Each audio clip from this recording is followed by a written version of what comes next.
Dave here, thanks for joining me for episode 9 of the Sports Stories podcast. It's great to have you with me. Last episode was with Manisha Taylor, who transitioned from teaching to being a football coach at the QPR Academy. Our special guest today is Rowena Birch, who has had a very long and successful career in sport and has recently transitioned out of sport into the world of financial management. Rowena's sport is Judo. She represented Great Britain at the 1996 Olympics and is a former European Judo champion. Rowena has not only been a high-performing athlete, but has also been a coach and a coach developer at the highest level. Now, I know Rowena well, and her life has not always been easy. I'm so looking forward to speaking with her today and exploring the highs and lows of her story, and I'm confident there will be many nuggets for you to take away. So let's crack on with the podcast and let me introduce today's special guest, Rowena Birch. Well, Rowena, it's lovely to have you with me. Thanks for giving up your time to come on the Sports Stories podcast. I'm really excited about speaking to you today. We've known each other now, thinking back, probably 15 years or so in different guises. I've worked alongside you as a developer of people, but I've always been really interested and curious about your journey. I know elements of it in terms of your involvement with Judo and the events that you've participated at, but another big part of your story, which has always been really fascinating to me, is how you've taken many of the principles of your life and taken them through sport, but also into the business world, which I know where you're at the moment. As a starter, I'd like my guests and the people listening into the show to really get a good sense of who you are. So my first question to you would really be, give a sense of who you are by sharing your first memory of sport and your involvement in sport. Okay, well, I think one of my first, when I first got introduced really to Judo, it was summer holidays and my mum wanted me and my brother to keep busy, so she took us to the local swimming pool at Bracknell Sports Centre. And when we were there, we saw this sort of strange room where these people were all dressed in their white pyjamas and they were throwing each other around. You thought, what's all that about? So we had a little look and sat in, and my brother decided he wanted to have a go. So he started Judo, and I used to get dragged along and have to sit at the side, and it didn't take long before I realised actually I'd prefer to be doing it than watching it. So that's when I started. So I would have been about 8 years old. And I think one of my strongest memories from that time was there was this young boy called Lawrence, same sort of age as me, but a bit bigger, stronger. And he was a bit mean to me. He was a bit rough. He was always rough. He would hold me down. One of the rules in Judo is to pin someone on their back for 30 seconds. Well, it used to be 30 seconds. It's less now. And he'd pin me down and he just wouldn't let me up for minutes and minutes and minutes, and until I started crying normally. So I remember that time vividly. I can almost feel it now when I think back to it. But it turned its what do you call it? It shifted.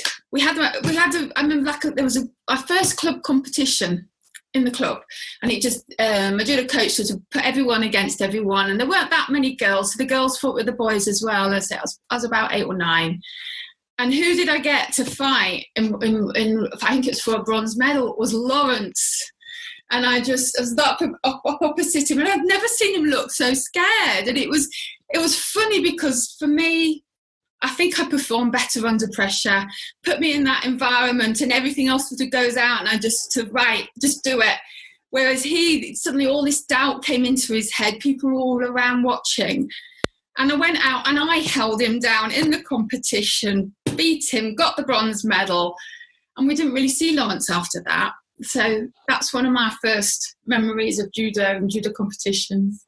Wow, so you started your career in Judo there, but you finished Lawrence's career in Judo there. Afraid so, yeah. So that's brilliant. So at the age of 8, you came into you were introduced to the judo and sport world. Obviously, your brother was involved. Can you tell us a bit more, therefore, about your journey from being 8? Okay, I will do it very short and simple because no doubt we'll get into some more detail later. Yeah. I started at Pinewood Judo Club, but it was Bracknell Judo Club. But when we moved from the sports centre and all the parents got together and we built this club called Pinewood Judo Club. And it was a fantastic coach with luckily had one of the best coaches in the world, Don Werner. Yeah. And something very special about him was everybody in the club was just as important as everyone else. So the little ones that are just starting were just as important as the people that were competing, say, on an international level. And it was a real leveller within the club, and everyone got involved and you really felt part of something. As I sort of got bigger, I was always frightened of, I always said I'd give up when I was 14, because at 14 you start doing armlocks and strangles. Scary. But as it turned out, my experienced coach gradually brought it in a little bit and a little bit. You'd have a little play with it. And so by the time I was sort of 14, 15, I was doing it, and that fear had gone. It wasn't such a big deal after all. And I actually went on, my speciality was strangles. That was as far as I was concerned, that's the easiest way to win. There's no arguing over it. There's no referee score on it. They submit or they go unconscious and you've won. So that became my speciality. I think I was first on the national squad, sort of junior squad, when I was about 16. And then the following year I didn't get on, and I found that very hard. But it was probably a really good thing. So I went away, I started doing a bit of weight training and other stuff as well as the judo. And around that time, I also moved to Manchester from being down in, my judo club was in Berkshire. So it was a big transition period, and I think I was exposed to lots of different things. I say weight training, aerobic sessions, all sorts. I just sort of lapped up as much as I could. Then went on to university, and that was where I met my coach, who I still consider my coach now, Steve Pullen. He coached at the university, and I think he's coached there for around 50 years now. But he was the Paralympic coach for Great Britain as well, very, very experienced. So I was lucky. During my university life, I was surrounded by high quality training for me on my doorstep. Going on from there, sort of went through my degree. I didn't probably excel in my judo until after my degree. Went on, and I think I started thinking, actually I'd like to go to the Olympics. So 1992 was the first one I was really focused on. What was it that you thought, wow, this is time for me to really aim for the Olympics? What did you notice, or what did you become aware of that your attention was drawing you towards that? I think with the 1992 Olympics, it suddenly felt within touch.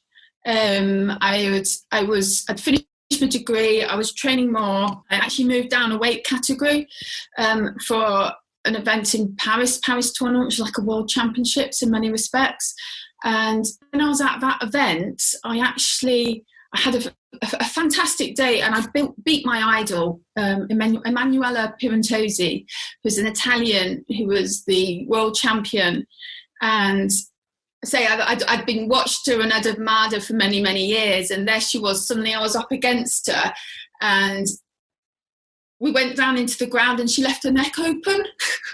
So I did my little strangle on her, and she actually went unconscious. And the fact in that event that I was beating some of the top of the world, it suddenly felt possible. I'm cautious about asking you too many hard questions here today, Rowena, because I don't want you to do your strangle on me, you see. So, be careful with me if you would. Where does that strangle, or where does that desire and that passion come from within you?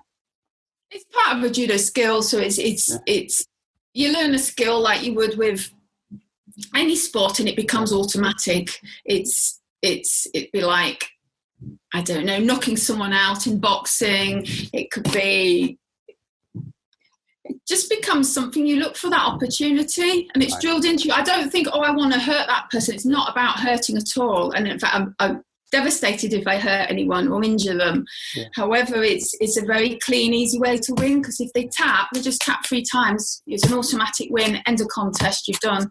But in terms of you, though, I'm really curious also about those early years of your life, that determination, that power, where's that come from, or what is that about you? Is that something that's innate, or have you had to learn to be, that power and that determination and kind of literally go for the jugular, as it were? I think it's a slow burner for me. Okay. I wasn't the kid that was really talented at sport. I wasn't the one who was really quick at winning and doing stuff. I was always a bit slower learner, it felt like at times, and definitely slower at the sport. So I didn't have masses of success in the years up to sort of 16, 17, 18. Yeah. Didn't have, compared to my people around me, I wasn't winning the same sort of medals. I went in an awful lot of competitions and I picked up little bits here and there, and there were easier competitions and harder ones, but I wasn't right at the top of the country when I was younger. And I think that's where a lot of it developed, because I'd come home and I'd tell my mum, oh, I'm really disappointed. I'd be crying normally. I hated losing. I've lost again. I'm not good enough. And my mum would always turn around and say, well, look, maybe they're a bit older than you, or you've got plenty of time. What's the rush? Go, you've got to go back and carry on. Go and start again, learn from it and do it again. And I think having my mum's calm influence. My dad would do a sort of analysis of all the things that I'd done wrong, which was really hard to take when you've just lost. Whereas my mum would be very much, no, you've got loads of time. It doesn't matter. You keep going, keep training. And I think you learn to deal with the downs. And then that helps you keep going long enough to get to the ups. And the role that your parents have played in your career as an athlete, what would that be like? It was huge when I was younger, when I was living at home, because they would take us to training 3-4 times a week. They'd often drop us off, then go home, then come back, pick me up again. They'd take me up to London, to Crystal Palace for national squad trainings at weekends. And so we had a very competitive club. So we travelled the country from Surrey to Sheffield to Scotland, and sometimes we'd do two competitions in one weekend. That was just what we did. My dad became an official table operator, so he would help with the scoring and keeping a record of all the scores. So he had a little role when he went with me. And my mum was very much, when she didn't come with us, she was the one who looked after us when we got home and had baked beans and scrambled eggs on toast ready for us to sort of have on a tray in front of the telly. So that was their role. And very much, I think one of the big things was, it was never a question of, would you like to go to judo tonight? Okay. It was like, it's judo tonight, let's go. And I think that makes such a difference. Once it's a habit, it's just something you do. You don't have that whole decision making. Shall I go? And do I feel like it? No. You don't most nights when you got home from school fancy doing 2.5-3 hours of judo. You really don't, until you get there. And then when you get there, you just do it and you enjoy it, and it's a release from school and everything else, and you come home tired and you sleep really well. And that's really powerful in terms of just the positioning of, should we go to judo or it is judo and the habit that's formed. And I'm picking up here about actually one of the disciplines that you brought through is something around forming habits, isn't it, in terms of the performance? I think habits is so important, and we do there's a lot of talk of your big goal and have it on the wall every day, but I actually believe it's what you do every day that makes the difference. There's always lots of shiny things you can go and do that look like they're going to be the shortcut. But actually, it's the little things you do every day that are the habit that you don't have to make a decision about, because they're built into your life, that I think all add up and take you to where you're going to go.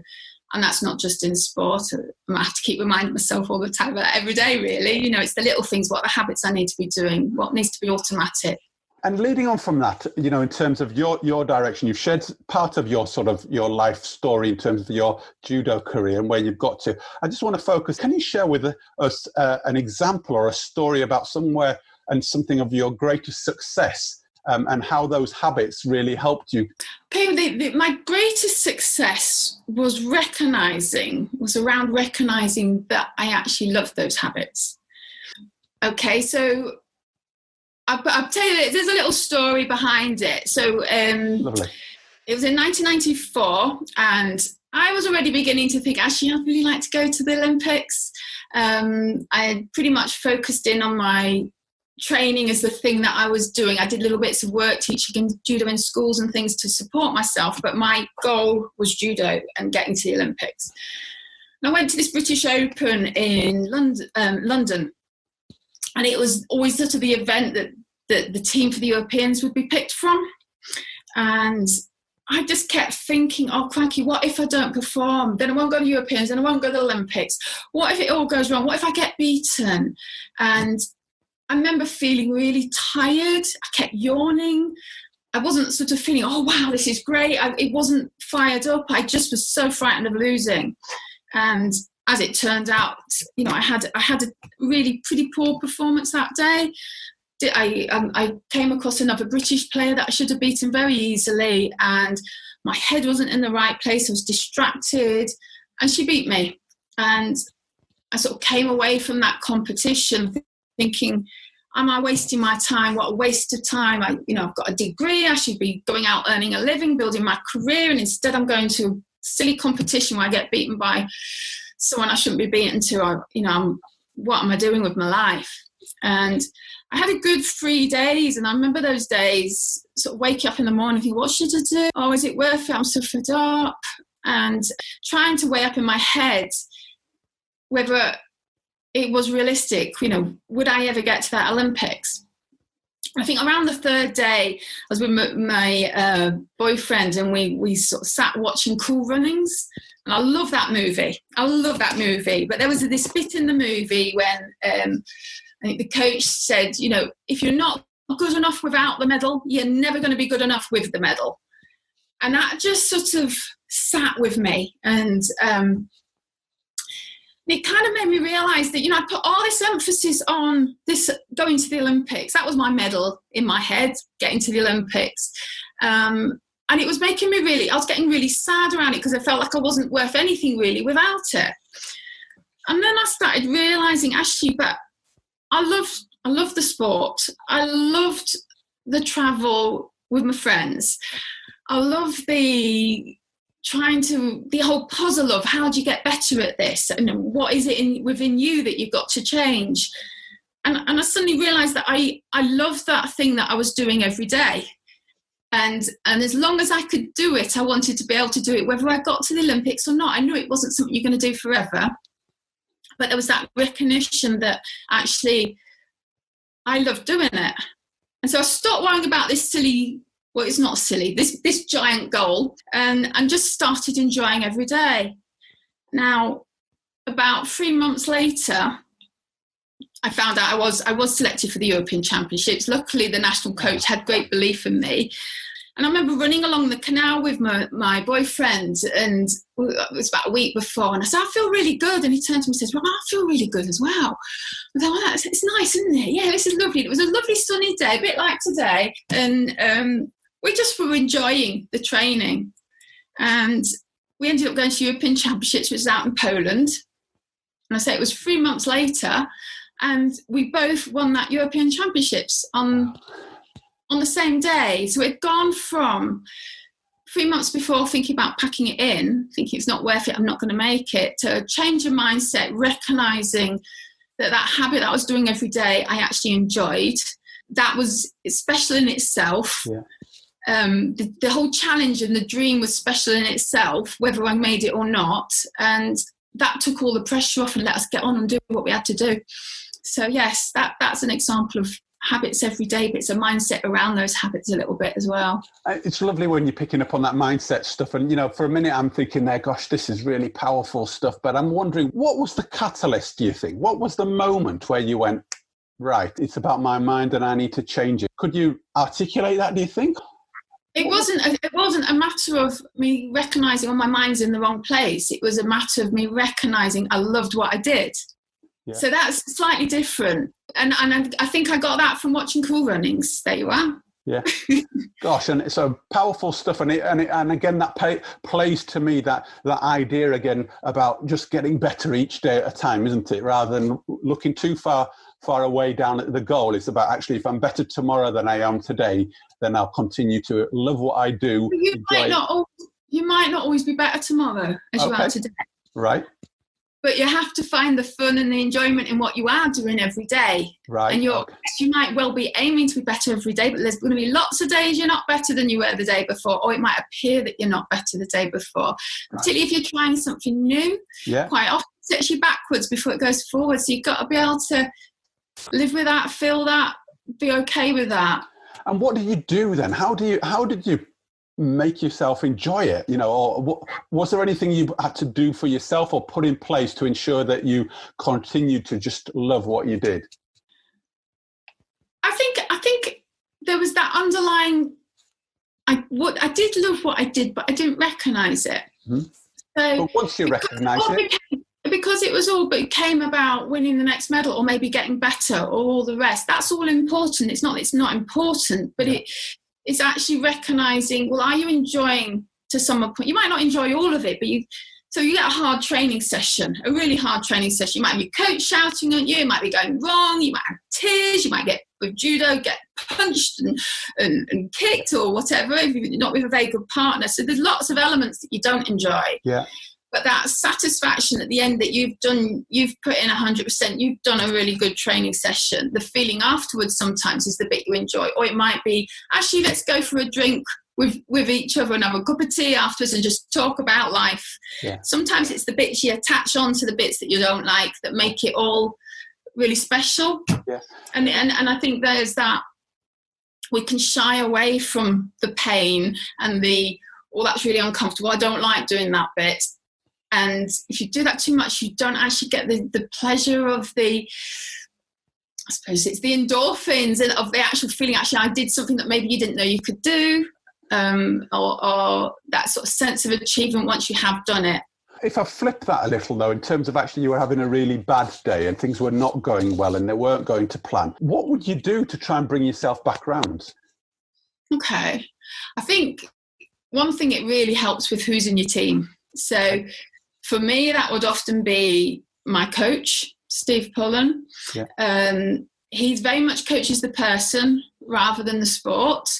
So when I turn up, if I'm having one of those really poor days, he would kind of look at, what's going on behind this. Why is it a poor day? He would adapt the training to fit. And there were plenty of times he said, right, you need to go and get changed. Go and get showered now. He could see it. It wasn't a useful training session anymore. He could see I needed a rest. I didn't want to stop. I wanted to keep pushing. I felt I need to train harder. I'm not getting the results I want. I need to do more. So having someone in your team who can say, actually, you need to just stop now. Take a break. Go and get changed. We'll talk about it later. I think that can really help, or having someone that you trust that you can just bounce it off with or moan about with, or having teammates that get it as well and they put their arm around you and say, never mind, come on, let's go and do something else for a little bit afterwards. And I'm just to focus it again into you, and I'm wondering, there's lots of individuals out there that are performing in, whether it's their little football team or at a grassroots level or a high performance level, where things are not going very well. And yeah, I really appreciate the team around us is absolutely crucial, but I'm also concerned if for those people that actually, I need to change what's going on for me and I'm on my own, as it were. And I'm just wondering, if you were in the middle of a fight, that you were there and you were thinking, right, this is not going well for me and I need to change. Is there a phrase or is there a saying that you used to call on, or anything that you could help you flip that switch? Especially in a competition, no, I don't think there was a phrase. It was more of a get up, another go. Come on, get up, try again. Get up, do it. In that actual moment, when you're in a competition, my brain doesn't actually think that much at all. Right. It's more just down to instincts. What's happening. Rarely, if I hadn't practiced it or something similar, it wasn't going to happen in a really big event. Right. In training, though, I think you sort of consider, actually, you take a step back and think, well, how much of this is within my control? It might be you've got a really awkward person that you're training with. They're moving really difficultly. It's an imbalance and it's not working for you. It might actually not be what I'm doing wrong. It might be just you've got someone who it's not working with. So it's sort of understanding what's within your control. It may be just a bit of an exploration, right? Okay, this isn't working. You might go and ask someone else, what do they think? Well, why isn't this working? Within myself, generally it was like, let's have another go. Get up. So you normally end up flat on your back. So it's get up again. Let's have another go. Okay, smash on the floor again. Okay, I'll have another go. what could I do different? Shall I hold this sleeve at this time? How about I change sides? What about if I pretend I'm going to throw them forward and then take them backwards rather than just going for the backwards? I hear there, let's get back up and have another go. But you've also thrown in the idea there, okay, well, what can I do different? And there's principles about actually, if I keep getting back up and doing the same thing, I'll end up back in the same place. So actually, and there's a principle or a philosophy coming out here in terms of actually, and a lovely phrase you used earlier on, which I really liked, was the puzzle of trying to work it out. And it sounds like you're a kind of a puzzle fixer here, isn't it? Every bout you go into is a puzzle in some ways, in terms of actually how am I going to work it out to get to the goal that I want at the end. Does that ring true? Absolutely, and some of it. I mean, often when you try something different, it doesn't work initially because you're not fast enough on it. You're not quick enough at it. It might take, you say if you've got an opponent that I used to have a real difficulty with high left-handers, and I suddenly was talking to a sports psychologist one time, and it just came out. Actually, everyone I was losing to was a high left-hander. I hadn't even noticed, which was a bit strange, really, when I think about it now. It was like, well, how do I deal with that high left-hander? What can I do different? And then we put together a plan of, okay, well, try controlling their high left hand. Okay, go underneath it. So you put 3 or 4 different things together, but then you have to keep it be practice, because it takes a long time. If they're very good at it, it takes a long time for you to counter it. Yeah. So pulling technical here.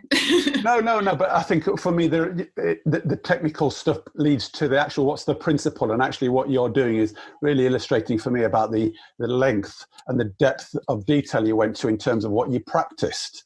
And actually ensured that what you were practicing was relevant to the puzzle or to the challenges that were presented to you.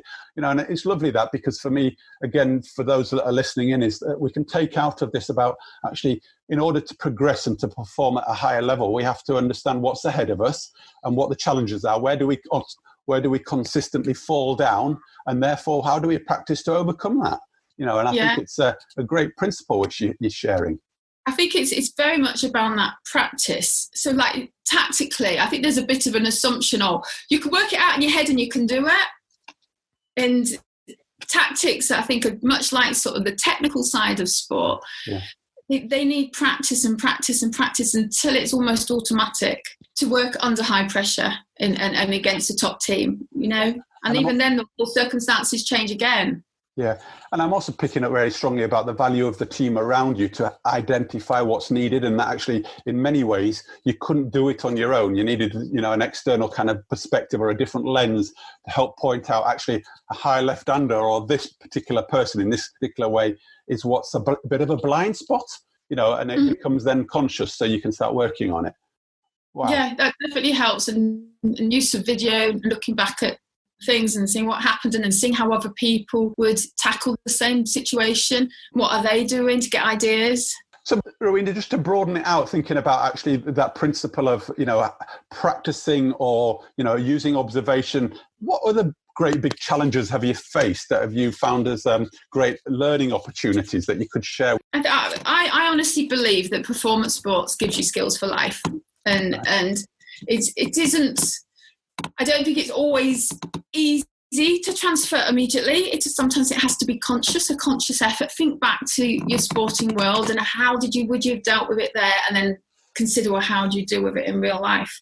So sport really, and the things I learned really helped me sort of overcome massive challenge. In 2013, my husband suddenly died in a car accident. It was obviously out of the blue, totally knocked me for 6. And it changed who I didn't know who I was afterwards. It changed who I was. It took away all my confidence. It almost like it just sort of left you in this sort of void. How do I get up from here? Yeah. And there was loads of things that I gained from sport and I over time used from sport that really helped me on that journey to pick myself back up again and look at who am I now and what do I do now. One of those things was sort of this recognition. Actually, I've lost my confidence. It's not just in confidence with doing things that were new that I didn't have to do before, like, so one example would be mowing the lawn. I didn't mow the lawn. That was my husband's job. So it was quite a few months before I actually got to do it. So by that time, the grass was up here. And sort of recognising that the only way I'm going to get the confidence to do stuff is through doing it. You can't, there's lots of ways you can help. You could just say in your voice, I can do this cutting the grass. It's no problem. You could have your friends saying, it's easy. You can do it. You're well capable. Those things help, but it's actually doing the new things, or the things that feel new again, that actually really builds your confidence. So I remember going into the shed and opening the door, and there wasn't just one lawnmower, there were two. So I was back to square one. I'm like, what do I do with this again? Had to have another cup of tea and sit in the deck chair and I think, I can do this. I can mow the lawn. And I did mow the lawn. And of course, it's not that hard once I did it. But that whole principle of getting my confidence back was finding little challenges that would stress me, but not so much that I was going to crack. But actually were of a level where actually I might not always be able to do it, but not too many that I don't succeed at. So I kept picking little challenges, and gradually my confidence rebuilt. And I think that's something that you learn from in sport. I look at the competing at the Olympics, and you're standing outside this massive arena feeling reasonably confident. Well, how do you feel reasonably confident? There's a massive crowd out there. You're on the biggest stage of the world. And, you look back and it didn't just happen overnight. It wasn't me saying, I feel confident today. It wasn't coaches around me saying, you're going to be really good. It was through years of practice and stressing and adapting and gradually building the level of competition, building the level little steps by little steps until I was in that position. And then another example was that enjoy the journey that I gained after that British Open, where I just thought, should I even be doing judo? And I realised actually I love doing the journey. I love those habits that we're doing every day. So sort of finding a way to enjoy my journey through bereavement. It sounds sort of weird, but actually if you can try and treat it well, what's my challenge today? What have I got to learn? And how can I enjoy that? What's the pleasures that I can get in doing it? Those are so powerful, those experiences that you share there, through such a dreadful kind of experience to have. And I'm just curious as to, what was it that brought you back to those key principles about taking small steps and enjoying the journey? I think what it was, I had the news that my husband had died when I was up in Scotland. I was just about to go and see one of the lovely coaches that I was working with up there. And I was sat in the car, got there early, and I suddenly got this phone call from my coach, Steve Pullen, at home. And he said, Rowena, you need to come home. Where are you? And I was like, what do you mean? I'm in Scotland. I've got to go and see my coach. He said, no, you need to come home now. Your husband's died. Ryan's died. And I remember that moment very clearly, putting the phone down, and actually immediately all that the adrenaline came in, but it was just like, right, I've got to treat this, even the journey home, like a competition. How do I do it? You've got to make sure that I'm hydrated, make sure I stop and have a rest, make sure I have little bits to eat. And I actually went straight at that point into competition mode, highly alert, really careful, stick with the basics, what's really important to help me get home.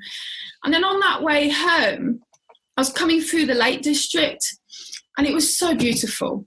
The sun came out on the hills, and I remember a really strong sense of this awful thing, this awful bit of news has happened, but how can it still be so beautiful here? It can't all be bad. And it's sort of almost in my head, it sort of said, you're going to have to use everything you've learned so far in your life to cope with this and deal with it. This is what your life up to here has been for, almost, is to give you the skill to deal with this. So it was an absolute clarity at that point that I was going to have to use what I'd learned through sport, through life, to actually deal with this massive thing that had happened. And that real quiet journey coming home on my own. I got really told off for driving home. I should say, you should have got the train, you should have got this, but actually it was such precious time for me to just sort of, I don't know, see this clarity of a little way forward through it all. And I pulled on it from there on. When did you realise that journey was so clear? Because I'm sure when you were in it, did it feel clear as you were driving that through, or are these comments that you're making here as a reflection back on that journey? It felt clear. It was very strange. The emotions didn't kick in at all. Okay, yeah. All right, there was no emotions. It was total matter of fact at that point. Total matter of fact. How do I deal with this? What have I got to do? I've got to get home. Got to get home safely. I said, I didn't cry. There was nothing. It was just total strange space. It was almost like, time stopped for a while I got home.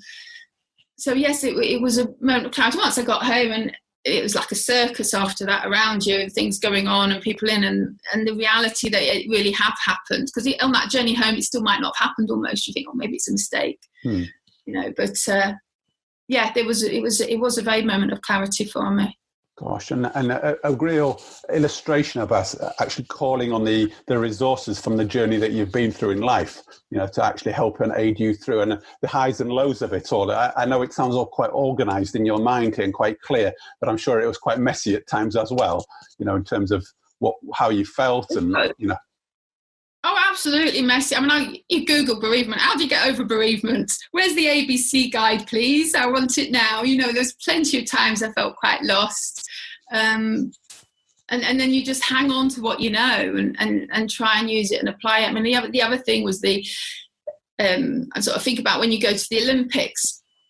Again, it's very easy to get on this world stage. Everything's very special. Everybody wants to help. And you can very easily distracted by all the new things you could try. Why don't you do this? Why didn't you do that? And it takes a lot of confidence to say, no, I want to be in this judo suit, so I always wear. I don't want this new, really super duper one that you're suggesting I should have. I don't want to have this nutritionist working with me who I've never worked with before at this stage. It's too new. It's too late. I want to just do the Olympics. Is a bit like that. At this stage, again, you're calling on the most you've ever had to take from yourself to deal with it. And I recognise actually one of the key things you've got to look after is the basics. So making sure you've got eating the right food, you're getting rest and getting a little bit of exercise. Not so much exercise that you're running to the ground, which you're not trying to push it hit. You're trying to put yourself in a state where you're in the best state to cope. And again, I did consciously not drink. I did consciously try and eat well. I did consciously try not to do too much and to make sure I got the rest, and I was sort of able then better to cope with it all. So really great principles out there about actually coaching the person as opposed to coaching the athlete, and how do we make the person evolve and develop and become a really great self-aware, knowledgeable person about themselves, because if we can create a person like that, then they can perform at the top level.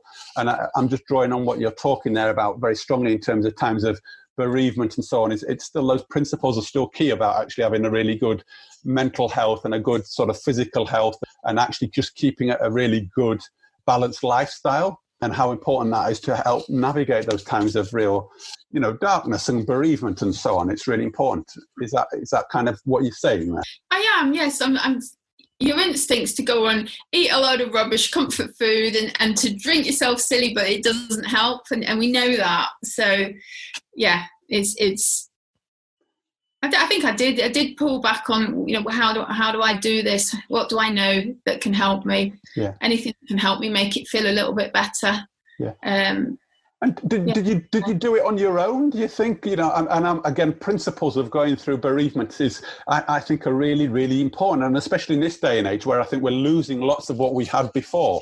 So the principles of bereavement are really key. And I'm wondering again about, as a performer, we often become quite, insular in terms of we have to look after ourselves, but yet there is a big support team around us often. And how much do we call on that in general day life to help us through times of change? Did you do this on your own, or did you call on others? I was very lucky in some ways. My first priority, very clear, is I had to look after my children. They were still pretty young, and having that clarity that actually I've got to look after myself to look after them, and I owed that to my husband. But the other thing was I did have a team around me. I used to train. I've always trained in the mornings with a group of different people from all different backgrounds, some of which do judo, some don't, but we come together and we train and we have a cup of tea. And it's always been sort of initiated by my judo coach again, Steve Pullen, who was very much like a dad to me. And when this happened, I mean, a lot of them were dear friends of Ryan as well. So I remember him saying, right, you need to come to the gym. You don't have to train, but you're going to come and have a cup of tea with us afterwards. And having that right from the start, we never had that awkwardness of people not knowing what to say, because we were all going through it together. So there were plenty of time, after a while he got me into the gym. There were plenty of times that I'd be there we do this circuit with a weight, Lamont we call it, where you throw a weight around here and doing stuff. There'd be plenty of times I'd be in the gym with tears streaming down my eyes. Everyone ignored it, and we just did the exercises with it, and I could just be me. So I was very lucky to have that support of people around me that right from the start, because with other people that I didn't see for 2-3 months or 4 months, the first few times you see them, it feels really awkward. They're really sad. The sadness hits them when they see you, and you might not be in a sad moment that time, and it's kind of like, oh God, do I have to deal with all their sadness now as well as my own? So yeah, I would say, again, finding a little habit, going every day, trying to keep some sort of normality, and it certainly helps having people around you that know you for you and remind you you are still you. Can I take us on a step though, in terms of now, you've had this huge experience in your life, and again, it evokes lots of emotions, but you've called on a lot of your learnings and the skills that you've developed. And another big issue, I guess, that we talk about a lot in the sport world is about the various elements of transition. And I know you've made a number of transitions in your life, from athlete to coach and coach to coach developer, and subsequently now I know that you're working in out of sport, and I'm just wondering how you've navigated those and found those journeys. I think maybe that the fact that I'd already started some of that, what are the skills that I know already, moving through these different careers that I can move from my experience in sport and take into the next one, has helped with each transition. And initially when you're in a high performance sport and then you move into it was a national coaching role, I moved straight into afterwards, you're still in that same world. So there's an awful lot of, you still consider the expert in that world. And then similarly going from coaching to coaching coaches, it was a small step. The big step came, or what I felt was the big step, when I was sort of 50, and I thought, actually, I've done 50 years, I intend to be around for another 50. What am I going to do for my next 50? I'm ready for a bit of a change.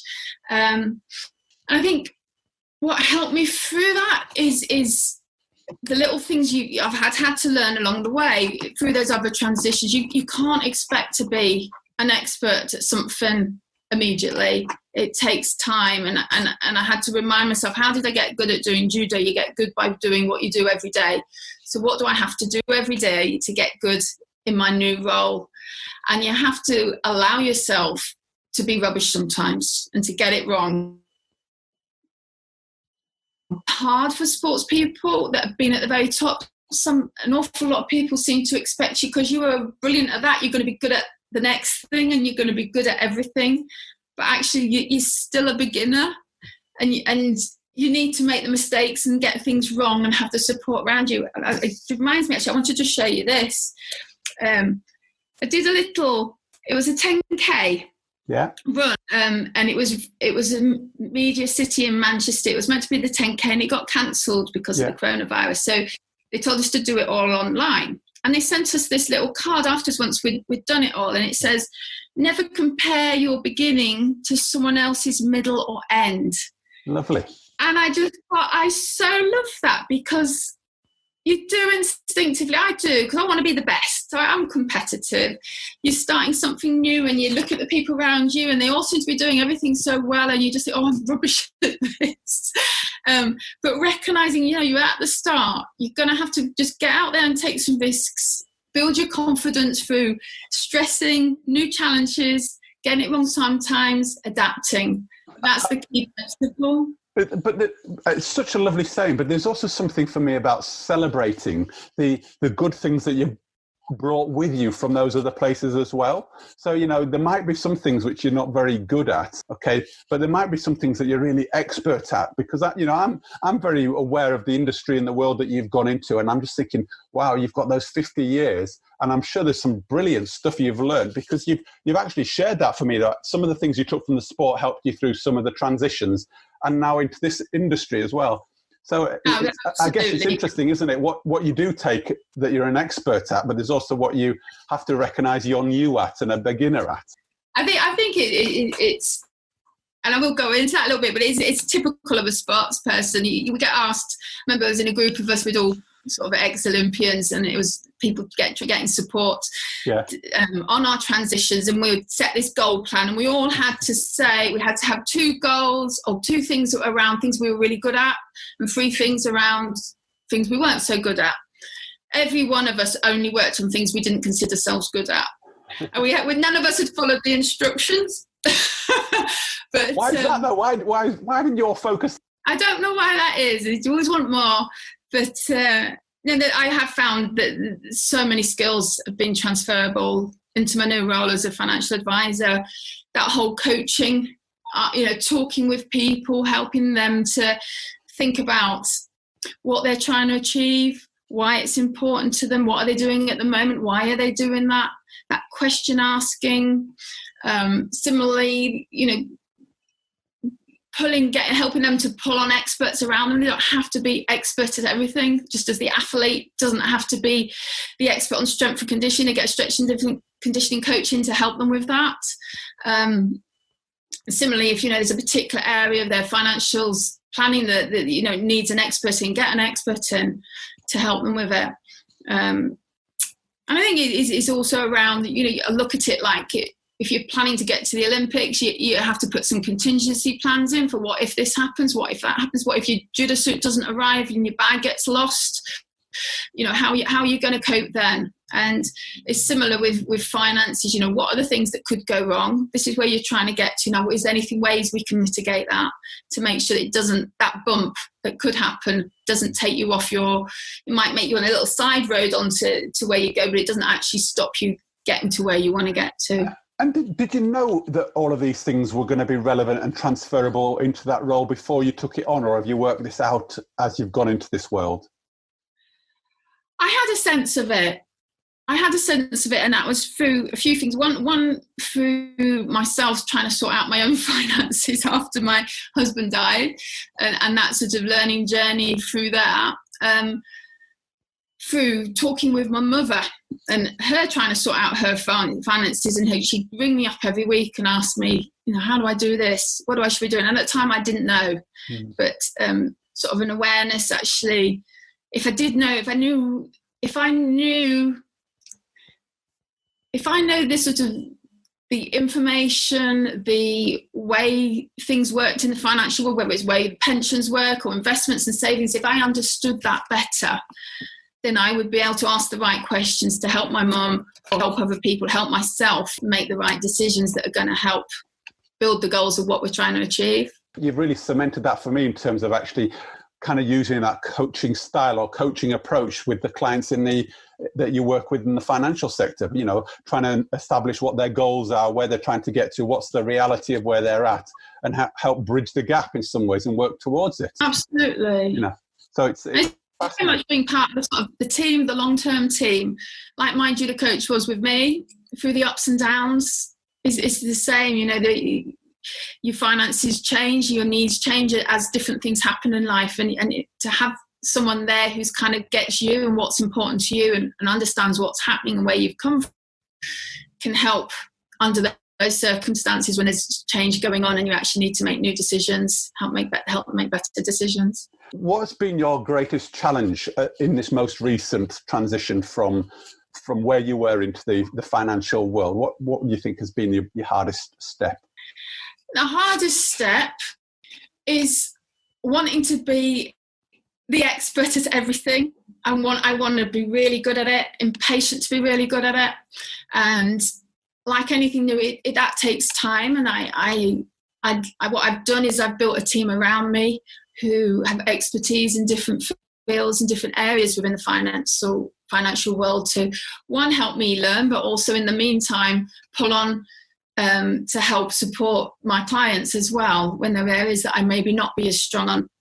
But the key is, I've got the basics, so I know what I don't know. Okay. Yeah. And then from there, but I think that frustration with wanting to be right at the top and know everything about everything, which you can't do, I found probably quite challenging at times.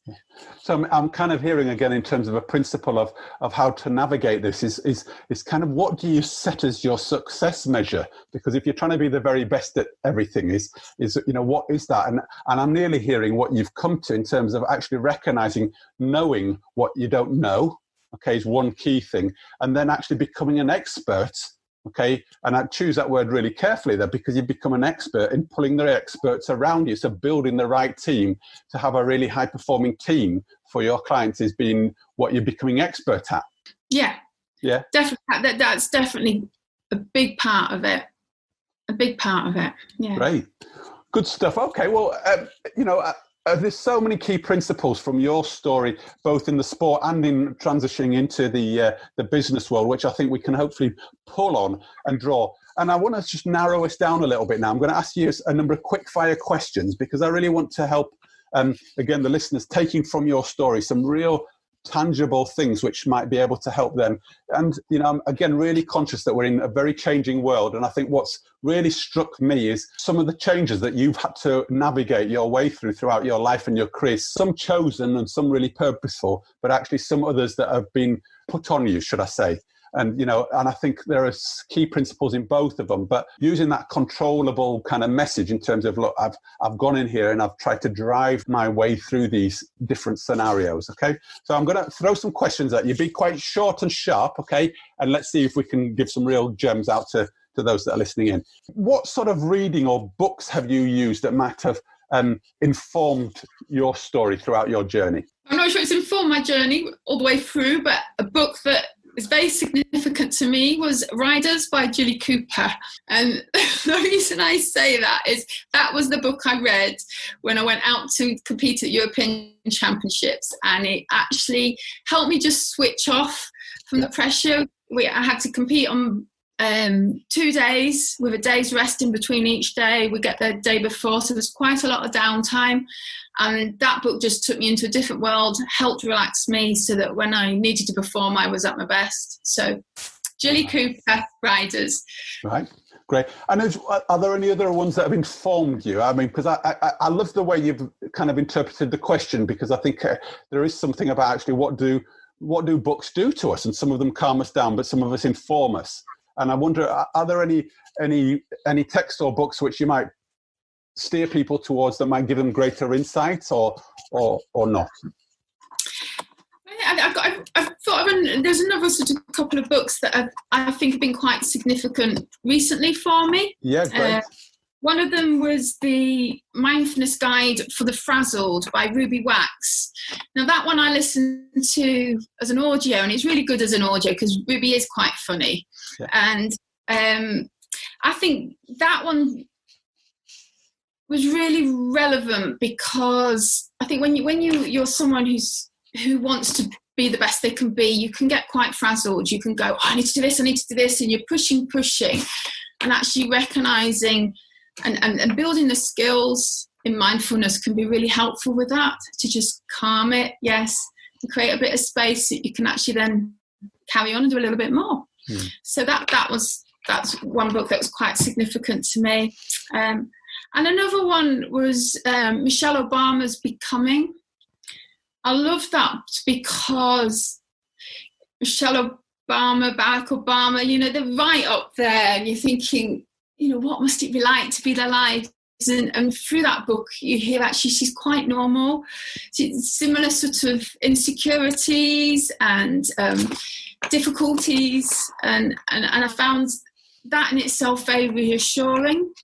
on those days when you feel like you're not good enough, you're not doing very well, actually most people feel that, even the ones right at the top. So and you felt that during your career? Always, yes, always. Moving us on, I'm conscious that you're in a different world here, but either in the sport or your new world in terms of transitioning into the financial world, what would be your go-to sort of piece of technology or software that you would not leave the house without, or you found to be most valuable to you?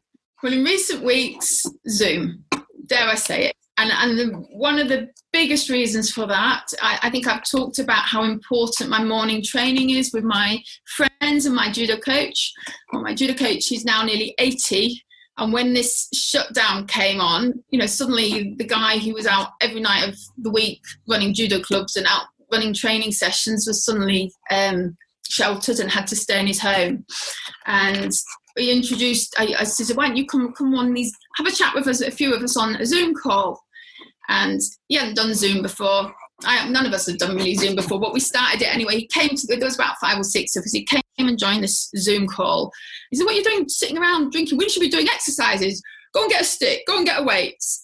And now since then, every day of the week, 8:30 till 9, a group of about 20 of us are trained by Steve with a stick, with a chair, with a whatever. And so that, having that little bit of my team in my life at the start of each day is invaluable. And that connection. Yeah. Yes. Good stuff. Okay. If you were to win the lottery tomorrow, how would you, as a financial advisor, how would you use your winnings? Well, I'd put it in my pension and I might do some investing. And it's a difficult question because I think for me, I think the richness of life you get through sport, I've always felt that actually when I look back at the time I was travelling the world with my friends, looking after my health, with a team of people around me supporting me. I've had the millionaire's lifestyle. So I'm very aware that you don't always have to have money to do the things that you want to really do. It's often more about being really good at what you really do.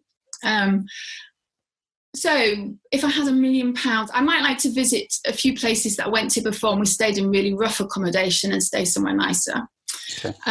But then the other thing I think I would like to do is I'd like to support GADM.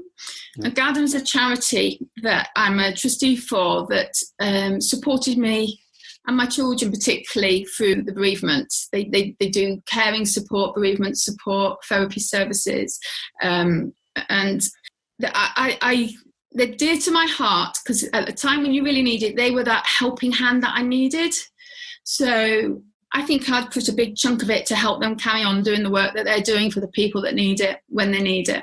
How do you really prepare to perform at your best? What do you need to do to be in the best shape you can be to be the best Rowena? I think I need to do less rather than more. I trust what I know. And look after the basics. It nearly always comes down to making sure I'm getting the rest I need, making sure I'm eating well, making sure I'm getting some exercise and have some contact with some great friends. And that normally puts me in the best position, best place to deal with what I have to deal with, whatever that is. Can't say more than that, can you? In one sentence, what advice would you give to a teenage version of yourself? I think I'd say enjoy the journey. It comes back to enjoy the journey. Whatever you're doing, if it's, if you've got something difficult that you're having to deal with, treat it as a challenge. Don't shy away if it's a challenge. Get on with it, but enjoy it. That life in sport is a privilege. It's such an opportunity to enjoy, and I'd say really, really milk it. You're lucky to be doing it. Enjoy it. And that's lovely, and that really plays actually towards the reason for having these conversations, because I think sport is such a rich space and place for people to be, whether it's at the highest level, but actually even at the lowest level. And I talk to my son often, and the thing he's craving most is just wanting to be with his football mates, and having those sort of conversations. And I know we've touched on this before about the real value of that connection in the sport place. So hearing that is just fantastic. And as you say, enjoying the ride. And hopefully this is what the Sports Stories podcasts are trying to do, is just share some of that, but also highlight the value that sport can bring to people's lives. And, you've really echoed that along the way. So it's fantastic to hear. two more questions and then we'll wrap up. But which three people have most positively impacted on your journey, would you say? So my late husband, Ryan, he was an inspiration for me. Fabulous at being focused at what he wanted to do and getting on and doing it without any procrastination and moaning about it. And I'd love to be a little bit more like him at times. And the next one would be my judo coach, I believe, who Steve Pullen, who coaches the person. I would like to be like him for other people, helping other people know what questions to ask, show an interest in them, and through that help them to achieve what they can really achieve. Third person would be my mother, because she's wonderful and she's supported all the way. She's an ear to listen, a sounding block. She tells me it as it is when I'm not getting it right. So yes, my mother. Wow. And you can just tell how those three people have actually thread through everything that you shared today. So it's really powerful stuff. So thank you for sharing that.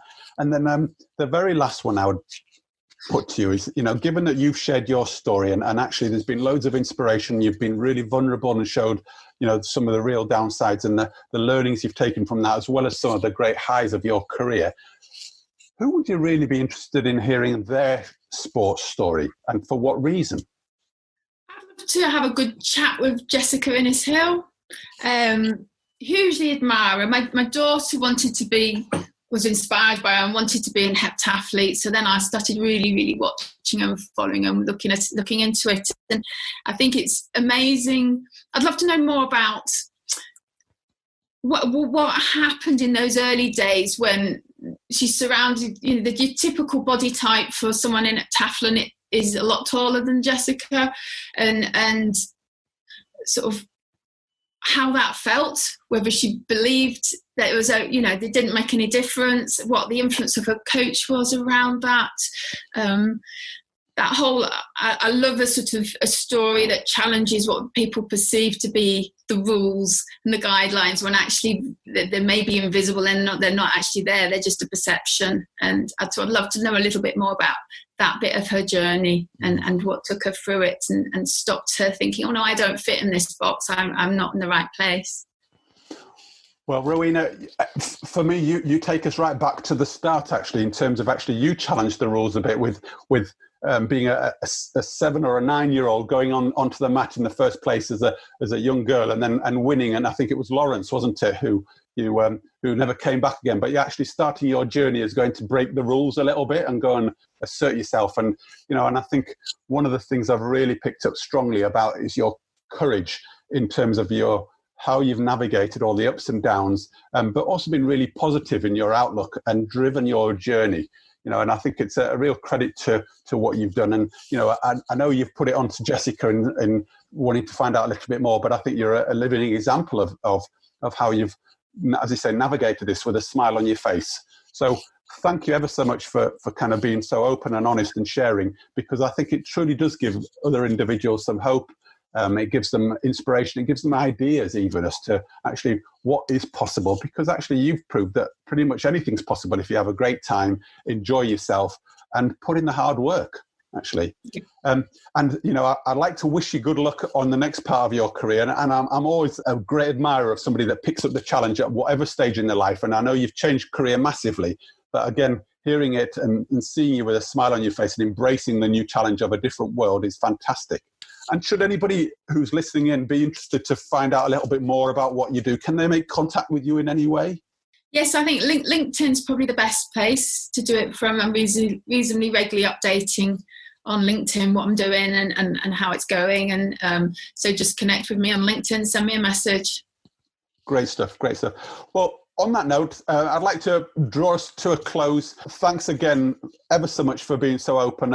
It's as I say, I've known you a long time, and I think you've just been true to who you are, very open, natural, and just very say as it is and straightforward. And I really admire that. And I think the quality of the work that you've done and the people I've spoken to over the years who I know have been influenced on you can probably advocate that you're becoming very much like your coach in a sense of actually making the difference that he's made to you. you've made to them. So keep up the good work. Thanks again. And let's hope at some stage we can come back here in a year or so's time and have another conversation and see how this current journey is going. Because what I'd like to say is I'm pretty sure all the work you do now is massively impacted on your sporting journey and your sports story. So thanks again. Take care, look after yourself, and see you soon. Thank you, David.